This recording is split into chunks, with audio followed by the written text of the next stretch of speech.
Throckmorton Theatre. Welcome, ladies and gentlemen. Please welcome to the stage, Wonder Dave.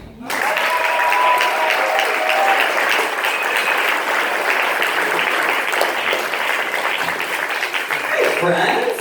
Give up your hopes one more time. Keep going.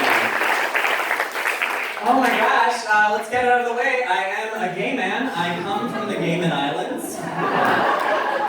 Many seamen have been lost. Many more have been found. I recently got back from Florida. If you've never been, it is a swampish hell filled with strip malls. Don't recommend it. Especially don't recommend it for the reason I went. I went because my grandfather called me, the man who raised me, and he said, "Hey, I'm dying. Do you want to watch?" It's not what some of you were expecting at this comedy show. Let me reframe that for you. I recently got back from Florida, where I got a new car! Because I inherited it. Sorry, some of you are still sad. Allow me to continue this reframing. My grandparents passed away before they found out I was working as a stripper. Huh? Living the hoe dream. It's true.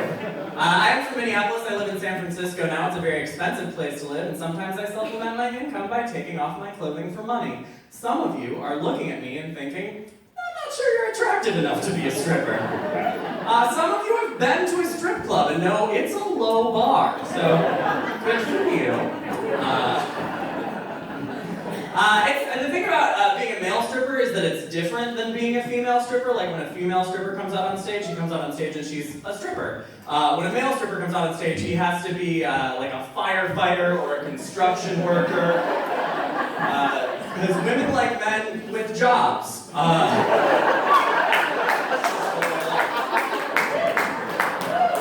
So I picked a job. The most money I ever made in one song was $450.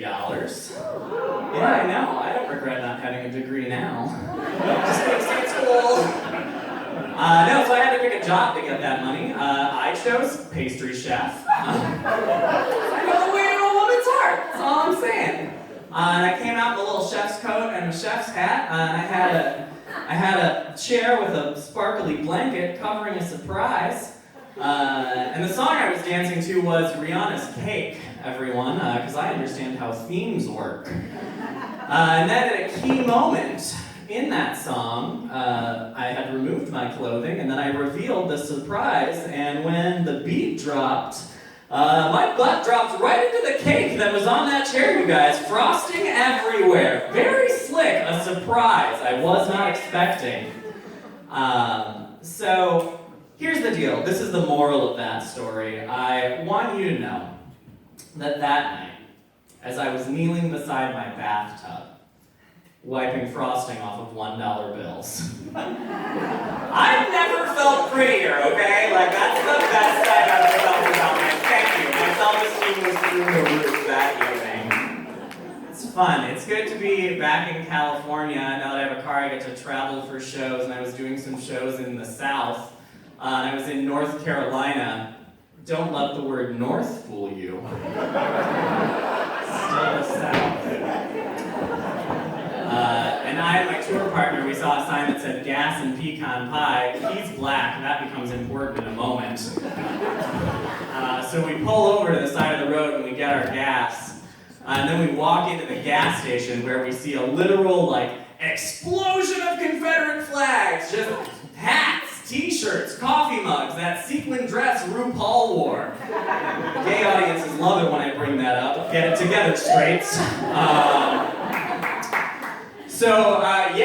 I feared for my life, but there was one item in this gas station / Confederate flag emporium that will haunt me for the rest of my life. It was a Confederate flag stretched out across a dream catcher. And I was like, who is that? What? Is that for your racist thoughts and your gay dreams? What is it trying to stop? Is there a man in the hills of Carolina that's it's like, never again will I dream of a hard-bodied young black man, his sweat glistening in the sun, not with my Confederate flag dream catcher. Anyway, we got ourselves some pecan pie and got the hell out of there. The pie was delicious, probably the racism. It's just super tasty, you guys. At this juncture in my set, I know that some of you were wondering, how does one become a gay comedian stripper? Good question, audience. Here's my secret origin story. I had a cool mom, you guys. That's all it took. Yeah! Mom was a cool lady. She wore biker jackets and rode motorcycles and tended bar. Not a lesbian. I walked in on her having sex far too many times. And she knew I got out of school at 3 o'clock. She shouldn't have been in the living room. That's all I'm saying. Maybe it was a mistake on her part. She has 3 kids. I had a cool mom, and I was a very nerdy child. My parents were desperate for me to go outside and do a thing. They really wanted me to get outdoors. That was their plan for me. They kept trying to get me to do different sports. At first they were like, basketball, you're tall, and I was like, no. And then they were like, wrestling, you watched that on TV. And I was like, that has plot lines. It's very different. And then finally, one day my parents found a sport I was interested in, and turns out I'm pretty good at. My parents were like, archery? And I, a very nerdy child, was like, yes, the sports of the elves. That's the one for me. So I'm a pretty good shot with a bow and arrow. It's like my one good apocalypse skill. I'm excited for it. Just kidding, I have 2 apocalypse skills. The other one is probably blowjobs. Not making my way into a bomb shelter. Some of you are very excited about that. See me after the show.